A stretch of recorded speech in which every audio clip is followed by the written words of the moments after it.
今日我哋嚟嘅呢個公園並唔係普通嘅公園。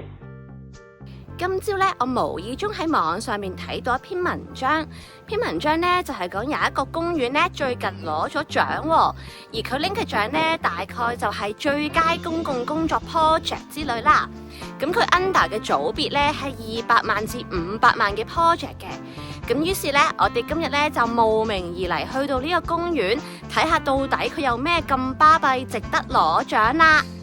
未入到去之前呢，我已經注意到呢個公園嘅鐵閘有兒童鎖，而且呢仲有雙重鐵閘添。裡面嘅遊樂設施呢都幾新奇喎，啲款式呢唔係度度都見得到嗰種。咁呢一個設施呢唔係成日見到，我自己呢暫時就未睇得透呢佢究竟係點樣玩嘅。咁我嘅第一個感覺呢，就係呢個公園嘅設施的確係做得幾精美㗎。而且咧，仲做到好似上山咁樣，一路行上去上少少咧，就有一座好高嘅斜滑梯喺嗰度啦。咁我都可以理解咧，呢個公園佢特登要做到個地理咧係咁樣高高低低，好似有個小山坡咧，咁的確係幾大工程嘅。亦都有啲設施咧係有少少教育成分喺入邊嘅。暫時咁睇咧，呢個公園比較適合嗰啲咧已經讀緊小學嘅小朋友多啲。一路落翻斜路咧，仲有下一個園區喺嗰度。原來呢度都幾大下喎。落到去另外一邊咧，除咗千秋之外咧，仲有2個俾人燒烤用嘅烤爐。呢種燒烤爐咧，唔係個個公園有，呢度咧仲要有2個添。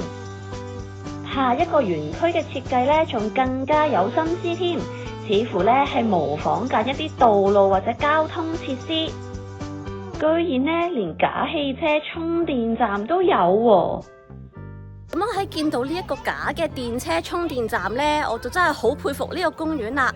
唔單止細心，亦都好與時並進添。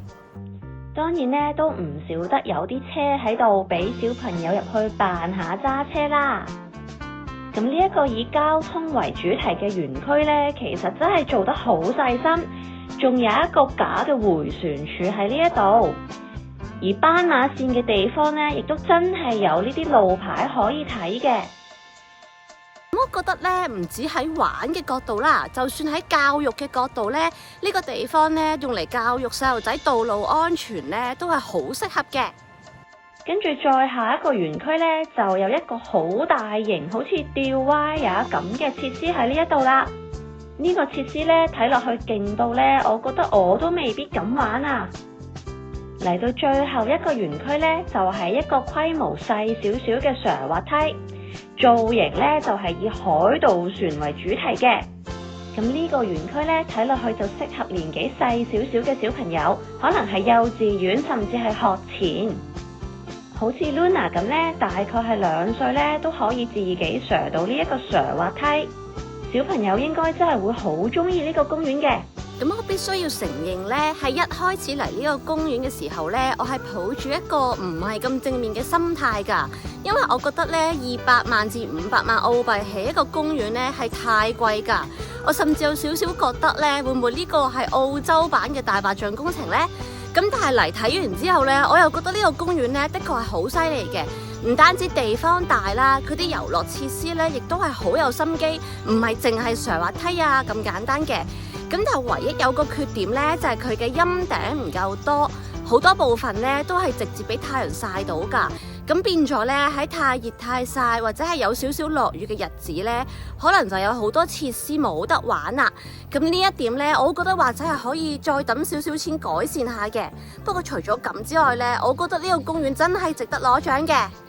去到今年年中仲會起好埋廁所添。